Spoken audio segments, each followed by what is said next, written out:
The work is behind the scenes. Competition is the easy part.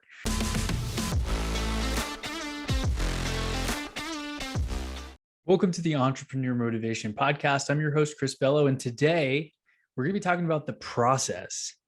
Now, Eric Thomas, if you've seen motivational videos and clips, you've maybe heard of Eric Thomas, E.T., the hip hop preacher, but he has a quote in a video talking about the process and saying how a real man's in the dark when nobody's watching. He's putting in work. And I'm using my normal words that I'm saying, but the way he says is like, a real man in the dark when nobody's watching, he putting in work. But I said he's putting in work, right? I'm kind of a grammar Nazi a little bit. I always got A's in English. Side note. But anyway, he goes on to say when coach ain't watching, he's studying film on his own. He loves the process.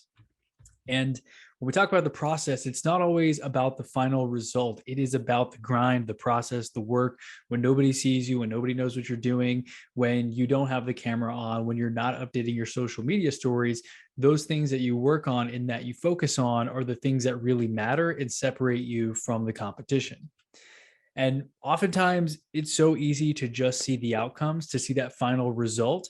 People don't tend to see the years of blood, sweat, and tears. They just see where you are right now or where you appear to be. And I think social media kind of exacerbates this a little bit because it looks like everyone's killing it because no one's really showing when they're not killing it for the most part. And you really can't tell what's real and what's not. There's a cool Usain Bolt video that I remember seeing on YouTube, or maybe it was like one of these reels on Instagram, but he had trained for years to become the fastest man in the world or whatever his title is or was. And there's a video of him talking about how people think that it's so easy and they're just saying like, oh, he makes it look so effortless. And then there's another quote that's really cool where he says, the work is behind the scenes. Competition is the easy part. Everything is done to get to that one race you need to run. So that one line I really love, the work is behind the scenes. Competition is the easy part. Everyone sees the competition. They see him winning a race or something like that and assume that, oh, he's lucky. He's got the genetics.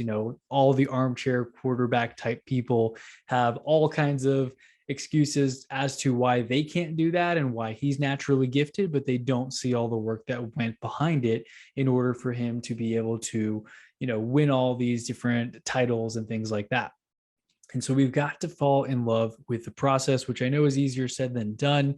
I myself am extremely impatient. I'm sure many of you can relate where you want to be further along. You thought you'd be further along by now, and you're hitting roadblock after roadblock, and there's just one challenge after another. You solve a problem, you think that you get to the next level, and then there's a bigger problem or you have a bigger setback where you just feel like you're kind of caught and trying to get out of a rut every now and then.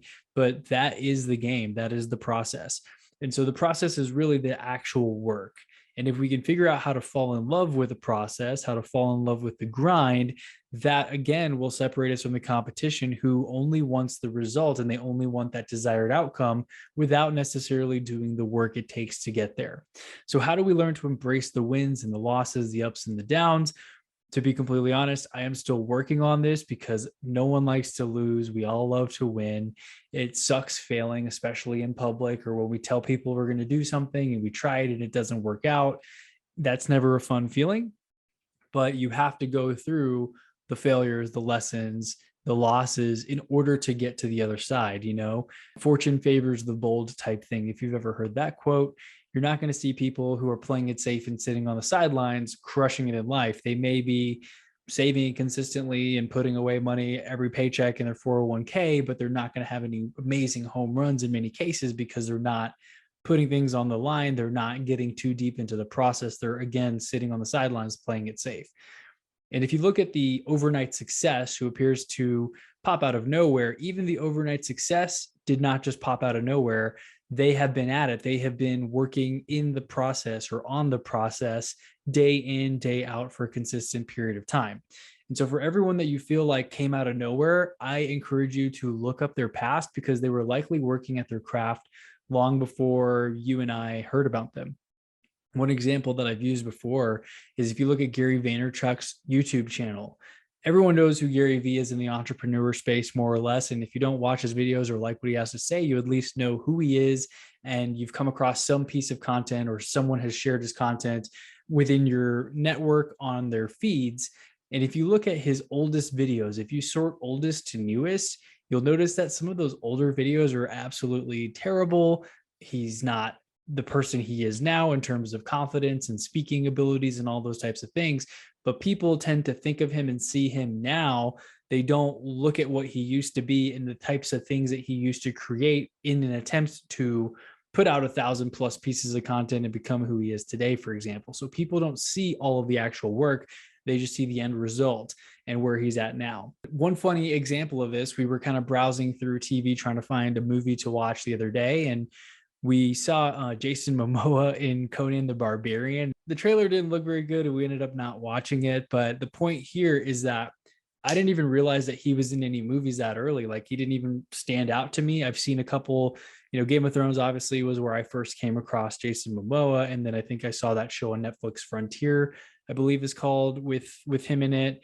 But the thing is, the point here is that he had been in the game. He had been in the process for some time. I don't know what other movies or shows he was in before Game of Thrones, but my understanding is that Game of Thrones was one of those things that kind of put him on the map. I remember reading an article or seeing something about how he was like living out of his car and trying to make ends meet.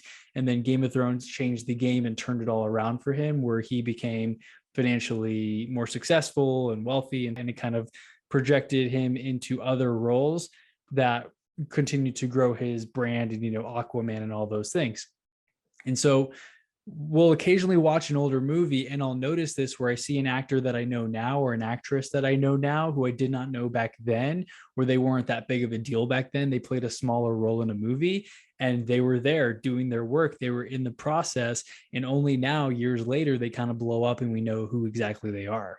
Think of everything that you do and every single day as the process.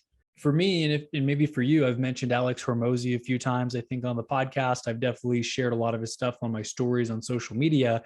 And he's one of those guys in the entrepreneur space, I feel, who's kind of blown up recently in terms of really growing on social media very quickly. Instagram, with his reels.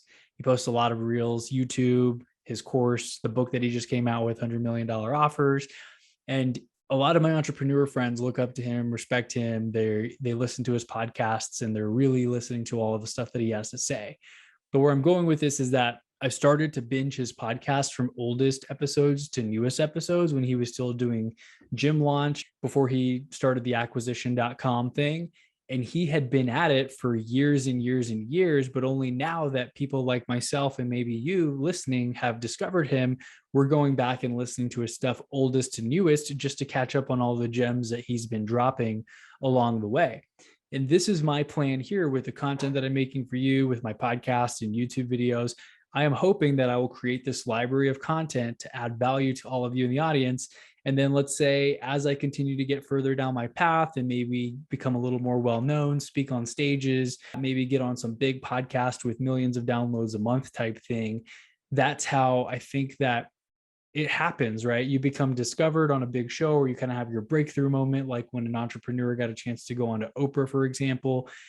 That's when people become familiar with you and start to listen to all your old content and try to catch up on the stuff that you've been creating over the years.